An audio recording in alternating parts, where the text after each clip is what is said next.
오늘은 창세기 12장부터 이제 시작한 창세기 설교 두 번째 시간으로 보이지 않는 땅, 이러한 제목으로 같이 은혜를 나누겠습니다. 갈대아 우리에 살던 아브라함을 하나님은 불러서 너의 고향 친척 아버지 집을 떠나라 그러셨어요. 이것은 지난 시간에 말씀드린 것처럼 이 세상과 단절시키기 위함이었다, 그렇게 말씀을 드렸습니다. 왜냐하면 하나님이 세우시려는 나라는요, 힘의 논리가 지배하는 그러한 이 세상 나라가 아니라 믿음의 논리가 지배하는 나라이기 때문에 그렇다 그랬어요. 그래서 하나님은 아브라함을 불러서 부를 때부터 단절을 시켰다. 하나님은 아브라함에게 보여줄 땅으로 가라고 했지만 또 그 땅이 어디라고 말씀하지 않으셨어요. 마치 이런 거예요. 회사에서 발령이 났는데 그런 거 있죠. 대기 발령. 자리도 없고 부서도 없고 그런 것도 없이 그냥 대기 발령 내는 거예요. 그런 거 받아보셨죠? 예. 그런 걸 받아봐야 인생이 뭔지 많이 이제 경험하게 되는 거죠. 그러니까 회사에서 대기 발령을 낸다는 것은 여러 가지 의미가 있지만 당신은 우리 회사에서 이제 나가도 되겠습니다, 이러한 뉘앙스도 있는 거예요. 얼마나 기분이 안 좋겠어요. 아브라함을 하나님이 부르실 때 그렇게 했다. 저는 그렇게 이해해요. 어디로 가라고 말씀해 주지 않고 떠나라고 먼저 말씀했다. 이게 도대체 무슨 황당한 얘기인가 하는 겁니다. 하나님은 어디로 가라고 말씀하지 않았다라는 이 말을, 그러한 점에서 다시 말하면 하나님이 보여주겠다는 그 땅이란 이런 말과도 같아요. 오늘 말씀의 결론인데 그 땅은 이 세상에는 없는 땅이다, 그런 말이에요. 저는 오늘 아브라함에게 하나님이 약속한 보여주겠다는 그 땅이 뭐냐? 그 땅은 이 세상에는 없는 땅, 보이지 않는 땅, 그 이야기를 여러분과 하려고 합니다. 창세기 13장 14절 이하에 보면 조카 롯이 아브라함을 떠난 다음 홀로 된 아브라함에게 하나님이 찾아오셔서 이렇게 말했어요. 14절 15절에 보면 너는 눈을 들어 너 있는 곳에서 북쪽과 남쪽 그리고 동쪽과 서쪽을 바라보라. 보이는 땅을 내가 너와 네 자손에게 주리니 영원히 이르리라. 보이는 땅을 주겠다고 말씀했어요. 근데 여러분, 하나님이 아브라함에게 주겠다고 약속한 이 땅을 주셨나요? 창세기 26장에 가면 그 땅에 흉년이 들어서 이삭이 그랄의 블레셋 왕 아비멜렉에게 갔을 때에 하나님이 이삭에게 이렇게 말했어요. 애굽으로 가지 말고 내가 내게 지시하는 땅에 거주하라. 창세기 26장 2절과 3절 보세요. 그렇죠? 내가 내게 지시하는 땅에 거주하라. 아브라함에게 했던 말과 똑같은 말이에요. 창세기 28장에 가면 야곱이 브엘세바 집을 고향을 떠나서 하란으로 가는 도중에 한 곳에서 하룻밤을 지내게 되는데 그때 하나님이 야곱에게 나타나서 이렇게 또 말씀했어요. 13절에 보면, 28장 13절에 보면 또 본즉 여호와께서 그 위에 서서 이르시되 나는 여호와니 너의 조부 아브라함의 하나님이요 이삭의 하나님이라. 내가 누워있는 땅을 내가 너와 네 자손에게 주리니. 여러분은 하나님이 아브라함에게, 이삭에게, 야곱에게 약속한 이 약속의 말씀을 하나님이 정말 지키셨다고 생각합니까? 여기 야곱에게 말한 내가 누워있는 땅, 지금 야곱은 하란으로 가는 길이기 때문에 누워있는 땅은 야곱의 땅이 아니라 지나가는 땅이에요. 근데 누워있는 땅을 주겠다는 거예요. 이건 약속이에요. 하나님은 이렇게 약속한 땅을 과연 주셨느냐는 거예요. 우리가 아는 대로 하나님은 아브라함에게, 이삭에게, 야곱에게 이 약속한 땅을 주시지 않았어요. 그렇다면 하나님의 약속은 부도난 것일까? 신실하신 하나님의 약속은 결코 그럴 수 없어요. 창세기 17장에 가면요, 하나님은 아브라함에게 가나안 온 땅을 기업으로 주겠다 또 약속하시면서 이번에는 그 약속의 표징으로 아브라함에게 그랬어요. 너와 네 집안에 있는 모든 남자에게 할례를 행하라. 여러분, 할례라는 말은요, 쪼갠다라는 뜻이 있어요. 살을 쪼개는 거예요. 살을 쪼개면 흔적이 남잖아요. 지울 수 없어요. 내가 너와 약속한 이 언약을 반드시 지키겠다는 뜻이에요. 이게 할례예요. 이때 아브라함의 나이가 몇 살이에요? 99세였어요. 99세의 아브라함에게 할례를 행하게 하면서까지 약속하신 것을 하나님은 지키셨느냐라는 거예요. 성경을 잘 안 읽는 사람들은 지킨 것 같이 생각돼요. 지켰는데 내가 생각할 때 가나안 땅 그 땅 아닌가? 가나안 땅을 하나님이 주신다고 약속은 했지만 그 가나안 땅을 주신 않았어요. 사도행전 7장에 가면 스데반 집사는 산헤드린 공의 앞에서 설교를 하는데 하나님은 아브라함에게 가나안에서 발 붙일 만한 땅도 주지 않고 약속만 했다. 스데반 집사가 그렇게 설교해요. 안 줬다는 거예요. 사도행전 7장 5절에 보세요. 발 붙일 만한 땅도 유업으로 주지 아니했다. 이 말, 발 붙일 만한 땅도 안 줬다는 말은 아무것도 안 줬다는 거예요. 아브라함은 가나안에서 한 평의 땅도 소유하지 못했다, 그 뜻이에요. 언약이 신실하신 하나님이 약속하신 것을 어기실 리 없고 반드시 주신다고 했지만 우리가 아는 대로 이스라엘은 가나안 땅을 소유하지 못합니다. 이스라엘 역사를 보면 솔로몬 왕 이후에 남북으로 갈라진 뒤에 북왕국은 아수르에게 망하고 남왕국은 바벨론에게 망합니다. 이후에 이스라엘은요, 주변 강대국에 의해서 계속 침략을 받고 한 번도 온전한 나라의 독립을 이루지 못해요. 중간에 한 100년 정도 하스만 왕조가 그 독립국가를 이루긴 하지만 그러나 진정한 의미의 이스라엘은 없었다는 거예요, 역사 속에. 그러다가 주 1948년에 독립을 했습니다. 그 땅이 지금 이스라엘이잖아요. 그러나 온전한 독립인가요? 여전히 세계의 분쟁 지역이에요. 그 무슨 뜻이냐? 하나님이 주겠다고 한 약속의 땅을 지금까지도 온전히 하나님이 아브라함에게 그 땅을 주겠다고 약속했던 그때로부터 3500년이 지났지만 여전히 그 땅을 소유하지 못하고 받지 못하고 있다고 역사가 증명하고 성경이 증명한다는 거예요. 우리는 이 문제를 어떻게 받아들여야 될까요? 성경 여러 곳에서 증언하는 것처럼 하나님이 약속한 땅은 이 세상의 땅이 아니다 라는 것을 이제 우리는 눈치채야 돼요. 여러분, 눈치 다 채셨나요? 하나님이 아브라함에게, 이삭에게, 야곱에게 주겠다고 한 그 땅은 이 세상에 있는 땅이 아니라는 것입니다. 그걸 우리가 얼른 알아차려야 돼요. 그럼에도 불구하고 오늘날 여전히 하나님이 아브라함과 그의 후손들에게 약속한 땅이 이 세상의 땅인 줄로 아는 그리스도인이 적지 않아요. 그래서 다음과 같은 성경 구절을 오해하게 되는 거예요. 그 성경 구절이 어디에 있냐면 역대상 4장 10절 같이 한번 보겠습니다. 야베스가 이스라엘 하나님께 아뢰어 이르되 주께서 내게 복을 주시려거든 나의 지역을 넓히시고 주의 손으로 나를 도우사 나로 환난을 벗어나 내게 근심이 없게 하옵소서 하였더니 하나님이 그가 구하는 것을 허락하셨더라. 2001년에 브루스 위킨슨이라고 하는 사람이 쓴 야베스의 기도라는 책, 이 중에 한 반 정도는 읽으셨을 거예요. 이 책을 저도 읽었거든요. 이 책은 출간되자마자 베스트셀러가 됐어요. 이유가 뭐예요? 왜 사람들이 이 야베스의 기도에 열광할까요? 기도는 잠깐 했는데 그 기도의 응답은 엄청났다는 거예요. 우리가 제일 좋아하는 거 이거잖아요.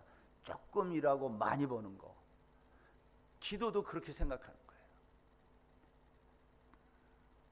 우리도 야베스처럼 기도해가지고 우리의 지경을 넓히자는 거예요. 이것은 다른 말로 부의 축복을 받자는 거 아닙니까? 역대상 4장 10절 야베스의 기도를 그렇게 해석하는 사람은 역대서가 어떤 책인지를 모르는 거예요. 역대기는요, 이스라엘이 망했다가 70년 만에 고국으로 돌아와서 지난 역사의 아픔을 돌아보는 책이에요. 회고와 반성의 책. 우리가 어쩌다가 이렇게 남의 나라에 포로로 잡혀갔는가. 70년씩 나라를, 땅을 다 빼앗기고 그 지나온 아픔의 역사를 돌아보는 책이 역대기예요. 근데 그 지나온 역사를 돌아보는 그 아픔의 책에서 야베스처럼 기도해서 땅을 우리가 한번 확보해 보자, 그러한 말을 쓸 수 있냐 이 말이에요. 문맥상 안 맞아요. 야베스의 이야기는 역대상 2장에서 시작되는 유다 족보의 끝에 나오는 유다의 후손이 야베스입니다. 야베스에 관한 역대기의 설명은 아주 짧아요. 그 9절에 보면, 4장 9절에 보면 이렇게 돼 있죠. 야베스는 그의 형제보다 귀중한 자라. 그의 어머니가 그 이름하여 야베스라 하였으니 이는 내가 수고로이 낳았다 함이었더라. 굉장히 평범한 말이에요. 모든 어머니가 자녀를 낳을 때 수고로이 낳지, 그럼 편안히 낳는 어머니가 어디 있어요? 이 말은 이런 거죠. 삶이라고 하는 것은 수고롭다는 거예요. 야베스의 인생도 수고로운 삶이었다는 거예요. 바벨론의 포로 시간을 보내면서 이스라엘 백성들 전체가 수고로운 고난과 환난의 시간을 보냈다라는 거예요. 그래서 야베스는 기도한 거예요. 우리의 지역을 넓혀주시고 환난을 벗어나 근심을 없게 해달라는 겁니다. 이건 누구나 하는 기도 아닌가요? 야베스의 기도는, 우리도 야베스처럼 기도하면 하나님이 그 기도를 들으시고 우리의 지경을 넓혀준다는 그러한 이야기가 아니라는 거예요. 왜 그렇죠? 이스라엘 땅은 사고 파는 땅이 아니에요. 하나님이 기업으로 주신 땅이에요. 공짜로 준 땅이에요. 아마도 야베스는 그의 집안 가세가 기울어서 사사기에 나오는 나오미의 가정처럼 토지의 경작권을 누군가에게 팔았다가 나중에 기업 무르는 자 보아스를 만나 다시 회복한 것처럼 성경의 토지법을 따라 회복한 것으로 보여요. 여러분, 역대기의 줄거리는 유다가 범죄함으로 땅을 빼앗겼는데 하나님의 은혜로 다시 회복했다, 그 얘기거든요. 유다 백성들은 나라를 빼앗기는 이 환난의 기간이 끝나고 다시 하나님의 은혜로 약속의 땅으로 돌아온 것입니다.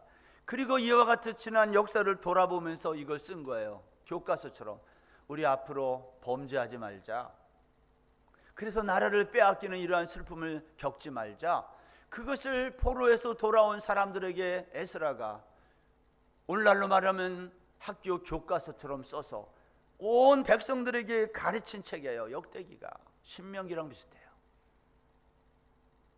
그런데 그 이야기의 중간에 야베스라는 유다 후손의 한 사람이 갑자기 나타나 자신의 지경을 넓혀달라고 했는데 그걸 하나님이 기도를 들어주셔가지고 그가 많은 복을 받았다, 부의 복을 받았다, 그렇게 해석하면 그것은 역대기 전체의 문맥을 거스르는 거예요. 맞지 않아요.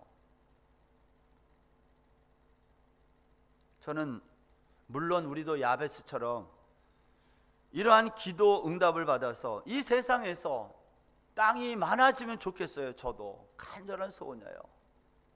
나에게도 땅 한 평이 좀 이 방콕에 있으면 얼마나, 우리 교회 좀 짓고 싶거든요. 이런 사무실 빌딩 안에 있지 말고 우리도 땅을 사가지고 거기다가 교회를 짓면 천장 높은 교회에서 예배 드리는 게 제 소원이거든요. 평생의 소원이. 천장 높은 집만 가도 저는 그래서 너무 부러워. 얼마나 좋을까, 천장이 높아서. 집도 천장이 낮지, 교회도 낮지. 하나님이 우리도 야베스의 기도를 해서 땅을 주시면 멋지게 짓고 천장 높은 예배당에서 예배드리면 얼마나 좋아요. 우리 전가대가, 찬양대가 고생하지 않아도 되고 소리 잘 들리고. 야베스의 기도는 그런 기도입니까? 우리도 그 응답을 받아서 이 세상에서 땅 부자가 되면 좋은 것입니까? 저는 그렇다면 두 가지를 질문해야 된다고 생각해요. 왜 땅이 필요하냐는 거예요, 우리에게. 두 번째, 어느 정도 필요하냐는 거예요. 그게 정해지지 않고 땅을 넓혀달라고 말하는 것은 옳지 않아요. 흙으로 지음받은 우리는요, 이 세상을 사는 동안 시간과 공간의 지배를 받아요. 시간과 공간의 지배를 받는다는 말은 물질적인 필요가 있다는 거예요. 그래서 저와 여러분은 물질이 필요해요. 하나님이 허락하신 이 인생 여정에서 우리는 소요 경비가 필요해요. 익스펜스가 있어야 돼요. 주거를 위한 집도 있어야 되고요. 그 안에서 사용하는 물건도 필요하고요. 때로는 이동을 위해서는 자동차와 같은 이동 수단도 필요하고, 우리의 몸을 관리하고 유지하기 위해서 옷도 필요하고 음식도 필요한 거예요. 이것은 우리의 육체가 살아있을 때만 필요한 거예요. 그런데 우리가 이런 소요 비용을 어느 정도 생각해야 하는가 하는 겁니다. 소요 비용에는 두 가지가 있어요. 존재 비용과 사회적 비용이 있어요. 여러분이 아는 얘기 제가 조금 얘기하는 거예요. 존재 비용이 있고 사회적 비용이 있는데, 존재 비용이 뭐냐? 의식주를 존재 비용이라고 그래요. 사회적 비용은 뭐예요? 남에게 나를 보이기 위한 비용. 이걸 다른 말로 과시용 비용이라 해요. 남에게 나를 보여주기 위한 비용, 사회적 비용이 있고 존재 비용이 있는데, 나는 이 둘 중 안에 어느 비용을 더 많이 쓰고 있느냐? 그것을 말하는 거예요. 우리나라는 늘 주택 문제가 사회적 이슈입니다. 그렇다면 여러분, 집이라고 하는 것은 존재 비용에 들어가야 돼요? 사회적 비용에 들어가야 돼요? 우리나라 전남 장성군 충령산 그 산자락에 작은 오두막집 한 채가 있어요. 오래된 얘기예요. 그 도공 김형규라는 사람이 이 집을 졌는데 건축비가 얼마인지 나왔는데 28,000원 들었대요. 지금부터 한 15년 전이에요. 나무와 진흙으로, 그곳에 있는 그 충령산에 있는 나무와 그 흙으로, 거기에 있는 것으로 집을 졌는데, 나무를 못을 박아야 되잖아요. 못값만 28,000원 들어갔대요. 나머지는 다 공짜고, 현지에서. 저는 우리 모두가 이 김영규 씨처럼 살 수는 없다고 생각해요. 이 사람의 삶이란 우리의 삶을 반추하게 하는 그러한 역할은 하지만, 아니 회사도 다녀야 되고 공부도 해야 되는데 산속에 들어가 어떻게 살아요? 모두가. 이건 불가능한 거예요. 그럼에도 불구하고 김영규 씨의 이 삶은 우리가 한번 생각해 볼 필요는 있다. 존재적 비용과 사회적 비용 중에 나는 어느 것을 많이 쓰고 있는가? 그러니까 사회적 비용은 이런 거죠. 여러분, 우리가 옷을 입을 때 그냥 뭐 길에서 그냥 옷 그런 거 있잖아요. 몇백 바트짜리 옷도 사서 입고 살 수 있어요. 존재적 비용이야, 이런 건다. 근데 어떤 옷은 뭔지는 모르는데 옷 한 벌이 수백만 원에서 수천만 원에 이르러요. 그런 옷은 어디에 들어가야 돼요? 존재적 비용이 아니라 그건 과시용이에요. 그래서 특별할 때만 입거나 아니면 어디다 걸어놔야 돼요. 존재를 위한 비용과 사회적 비용이 어떻게 다른지 여러분 아시겠죠? 저는 태국한인교회 성도님들이 이 두 개의 비용 중에 어느 것에 더 많이 치중하느냐가 사실은 우리의 삶의 퀄리티를 결정해요. 땅에 관한 성경의 이야기가 있습니다. 시편 37편에 보면 한번 읽어보겠어요. 9절. 진실로 악을 행하는 자들은 끊어질 것이나 여호와를 소망하는 자들은 땅을 차지하리로다. 잠시 후에 악인이 없어지리니 내가 그것을 자세히 살필지라도 없으리로다. 그러나 온유한 자들은 땅을 차지하며 풍성한 화평으로 즐거워하리로다. 시인은 악인과 의인을 대조하면서 그 가운데 의인이 누리는 복을 가리켜 땅을 차지하는 복, 이게 의인이 받는 복이에요. 의인이 땅을 차지한다는 말의 의미가 뭘까요? 시인은 여기에서 땅을 차지하는 자의 정체를 온유한 자 그랬어요. 예수님은 마태복음 5장 산상설교에서 이 시인의 말을 인용해서 이렇게 말했어요. 온유한 자는 복이 있나니 그들이 땅을 기업으로 받을 것이며. 여러분, 온유가 무엇이기에 온유한 자들에게 땅을 기업으로 받는 복을 준다고 말했을까? 이 세상의 땅 부자는 온유한 자라는 뜻이에요. 이 말씀을 문자적으로 적용하면 온유한 자가 땅이 있나요? 그렇게?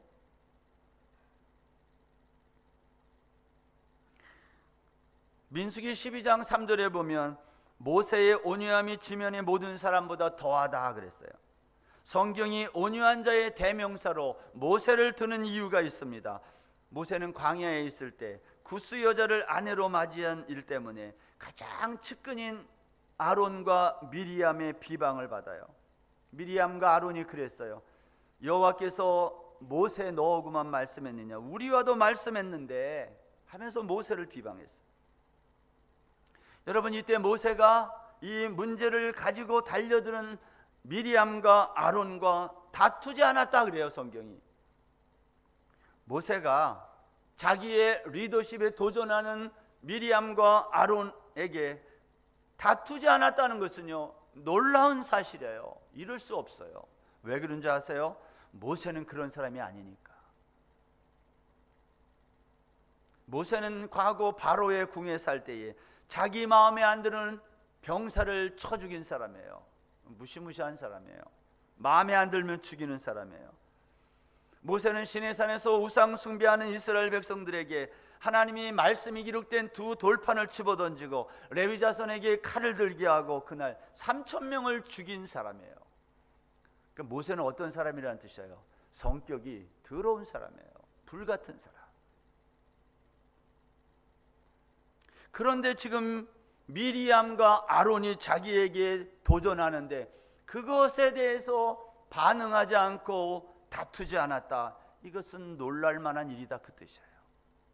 그런데 모세가 언제 반응을 하는지 아십니까?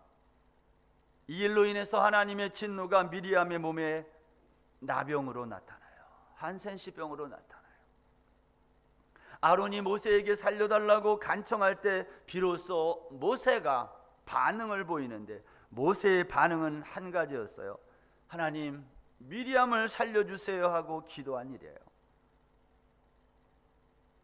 미리암과 아론이 자신을 대적하다가 나병에 걸려 살이 썩고 죽어갈 때에 모세의 심정이 어떠했을까? 모세는 미리암이 몸에 나병이 발생하자 그를 진 밖에 내보내야 됐고 그 일로 인해서 250만 명 이스라엘 백성들은 광야의 행진을 멈춰야 했어요. 백성들은 왜 행진하다가 갑자기 멈추냐고 모세를 바라보고 왜 그럴까 사람들이 이상하게 생각하지 않았을까요? 이때의 모세의 마음이 어땠을까요? 자기의 누이 동생이 지금 문둥병에 걸려서 진 밖에 있어서 광야에서 행진할 수 없을 그때에 백성들은 왜 이러고 있는지 그 가운데 끼어 있는 모세의 마음이 어땠을까 하는 거예요. 성경은 모세의 이런 마음을 온유라고 한 거예요. 온유라는 마음은 한마디로 마음이 이러지도 저러지도 못하는 중간에 끼어 있는 너덜너덜해진 마음이에요. 이 사람 말을 들으면 이게 맞고 저 사람의 말은 이게 맞는데 중간에서 이것을 중재해야 되는 사람의 마음, 그걸 온유라 그래요. 우리는 언제 한번 온유해진 마음으로 살아봤느냐는 거예요. 우리는 늘 한쪽 편에서만 살지 그 중간에서 살아가는 온유한 마음으로 인생을 살아본 적이 있느냐? 온유라는 것은 자기의 힘으로는 아무것도 결정할 수 없는 마음의 상태, 그거 온유라 그래요. 그런데 시편 37편에서 시인은 그 모세와 같이 마음이 너덜너덜해진 그 온유한 자가 땅을 차지한다 그랬어요. 마태복음 11장 29절에 가면 예수님은 나는 마음이 온유하고 겸손하니 나의 멍에를 메고 내게 배우라 그랬어요. 예수님의 마음이 온유한 마음이에요. 너덜너덜해진 마음이에요. 이 한평생 살면서 마음이 너덜너덜해진 사람이 복받은 사람이에요.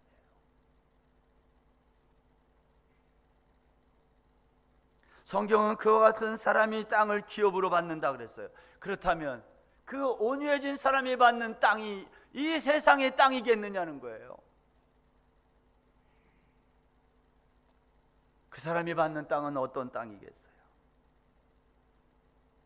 지면에서 가장 온유한 자라고 칭함을 받은 모세는 가나안 땅을 기업으로 받았습니까? 못 받았습니까? 못 받았어요.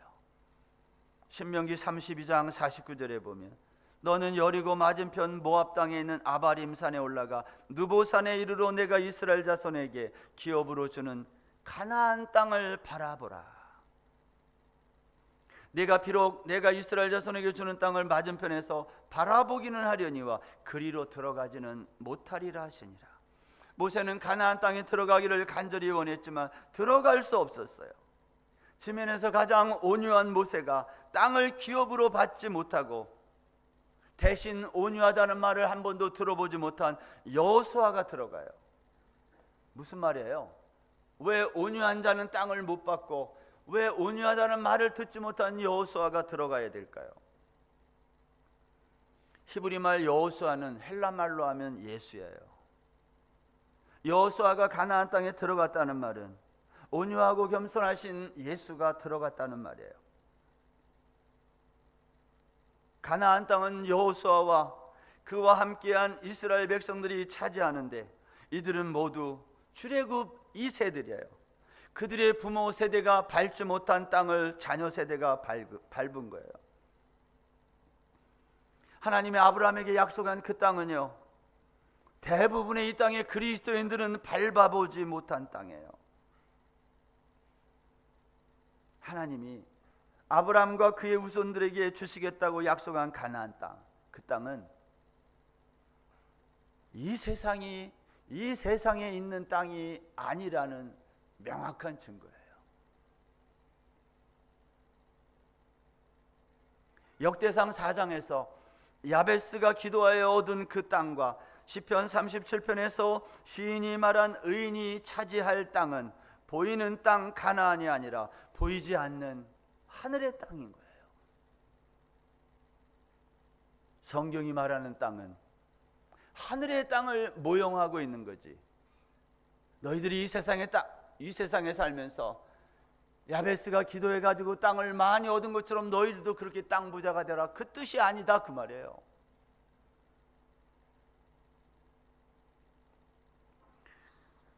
베드로후서 3장 12절에 보면 하나님의 날이 임하기를 바라보고 간절히 사모하라. 그날에 하늘이 불에 타서 풀어지고 물질이 뜨거운 불에 녹아지려니와 우리는 그의 약속대로 의가 있는 곳인 새 하늘과 새 땅을 바라보도다. 눈에 보이는 이 세상의 모든 것은 하나님의 날이 임하면, 역사의 끝이 오면 불에 타서 풀어지고 녹아 없어지지만 다 먼지가 된다는 거예요. 아무것도 아닌 것으로.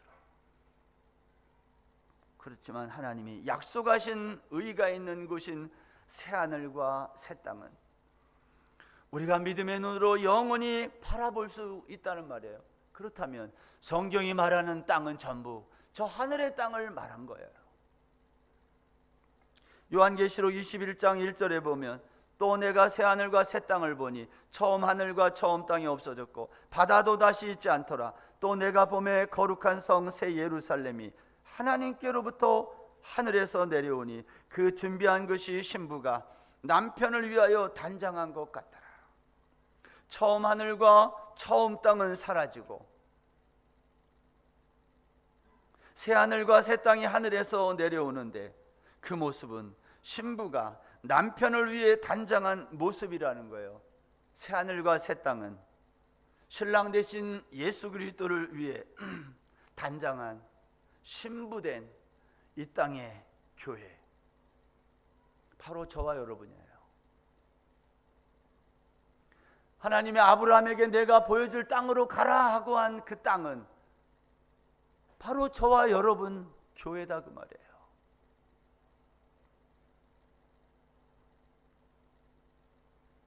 그래서 온유한 자가 그 땅을 받는 거예요. 하나님이 어느 날 찬란한 문명의 꽃을 피우던 갈대아 우르 땅에 살던 아브라함을 불러서 그가 살고 있는 땅과 태어난 곳 아비집을 떠나 내가 내게 보여줄 땅으로 가라 명했어요. 하나님은 아브라함을 불러내어 자신이 보여줄 땅으로 가라고 하시면서 아브라함이 그동안 관계하던 모든 것들을 단절시켰어요.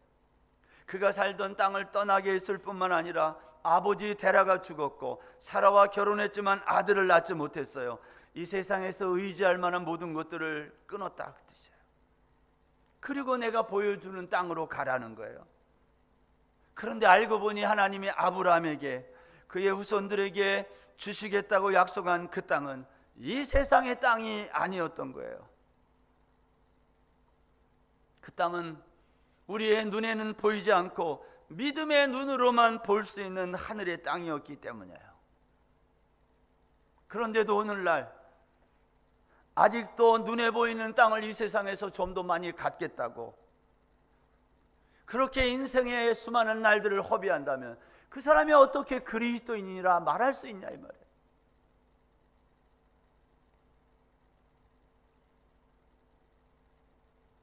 믿음은 보이지 않는 것들의 증거라고 말하잖아요.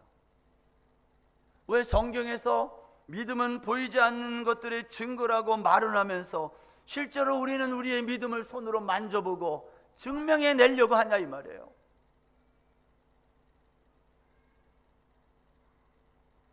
그것은 신앙의 모순인 거예요. 믿음은 손으로 만져지고 보여지는 게 아니라니까. 그렇게 믿으셔야 돼요. 내가 한번 나의 믿음을 증명해 보겠다고 하는 순간 그 사람은 이 세상에 힘의 논리에 빠져드는 거예요.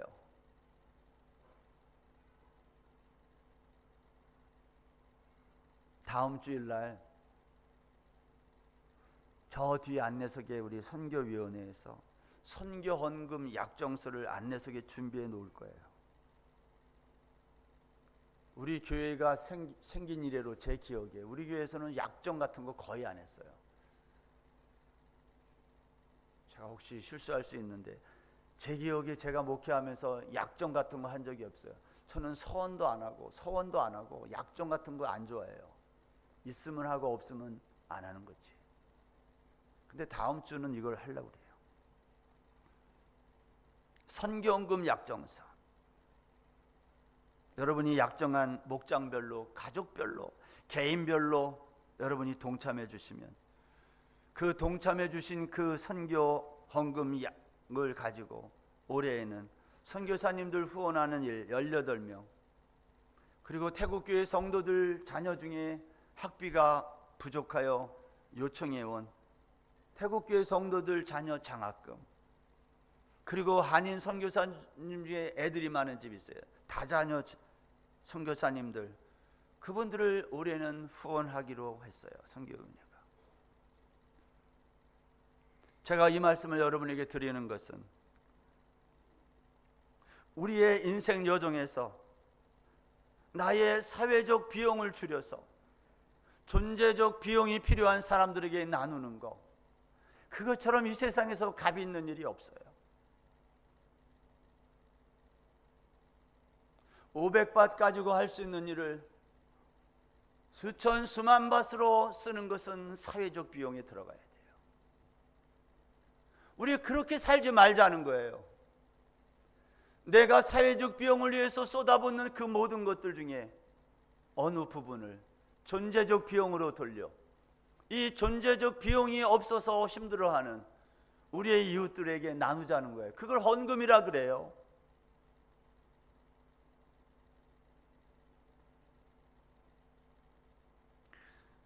우리가 이 땅을 살면서 필요한 소요 경비만 있으면 되는 결국 먼지로 갈 수밖에 없는 인생들인데 그 먼지를 왜 이렇게 많은 비용을 우리가 지불해야 되느냐는 거예요. 27살에 하버드를 졸업한 헨리 데이빗 소로우라는 사람이 매사추세츠에 있는 월든 호숫가에 땅을 조금 빌려가지고 작은 집을 짓고 2년 동안 여기에 살면서 그의 일상을 기록으로 남긴 책이 있어요. 라이프 인 더 우드라고 하는 책인데요. 소로우가 이 책에서 그런 말을 했어요. 배가 고프면 마음대로 과일을 따먹던 인간이 이제는 농부가 되었다. 저는 처음에 이게 무슨 말인가 그랬어요. 배가 고프면 마음대로 과일을 따먹던 인간이 이제는 농부가 되었다. 선물로 받아 누리면 되는 인생이 이제는 선물이 아니라 자신의 수고의 대가로 받고 산다. 여러분, 사람은 선물을 좋아하지 않아요. 사실 공짜 기분 나쁜 거예요. 내가 그지야? 이런 거 나에게 주게 그러잖아요. 여러분, 누가 나에게 선물했는데 선물 받아보니까 내가 이런 걸 받을 사람인가? 내가 그지인가? 기분이 상하는 사람도 있을 거예요. 인간이 그렇다 이 말이에요. 인간은 어떤 존재냐면 내가 수고하고 땀 흘려서 얻은 어떠한 것, 그때의 만족을 느끼는 존재예요. 그리고 그것을 다른 사람들에게 나눌 때 거기에 보람을 느끼는 거예요. 공짜는 싫은 거예요. 소로우가 한 말이 그 말이었어요. 인간은 선물보다 자신을 증명할 수 있는 수고의 대가를 더 좋아하는 거예요. 사회적 비용이 자꾸 올라가는 이유가 여기에 있어요. 나를 그 비용 속에서 증명해내고 구현해내고 싶은 거예요. 저와 여러분은 이 이야기에서 예외입니까? 아니잖아요. 사랑하는 성도 여러분, 하나님이 아브라함에게 약속하신 땅은 가나안 땅이 아니라 보이는 그 땅이 아니라 보이지 않는 하늘의 땅이었어요. 아브라함은 보이지 않는 하늘의 땅을 위해 보이는 이 세상의 땅 갈대아 우리를 포기한 거예요. 우리는 그러한 삶을 사는 사람을 가리켜 성도라 그래요. 우리는 성도입니까? 이 한 주간 아브라함과 함께 이 귀한 성도가 걸어가는 믿음의 여정에 저와 여러분 모두가 다 동참하는 복된 한 주간 되시기를 주의 이름으로 축원합니다.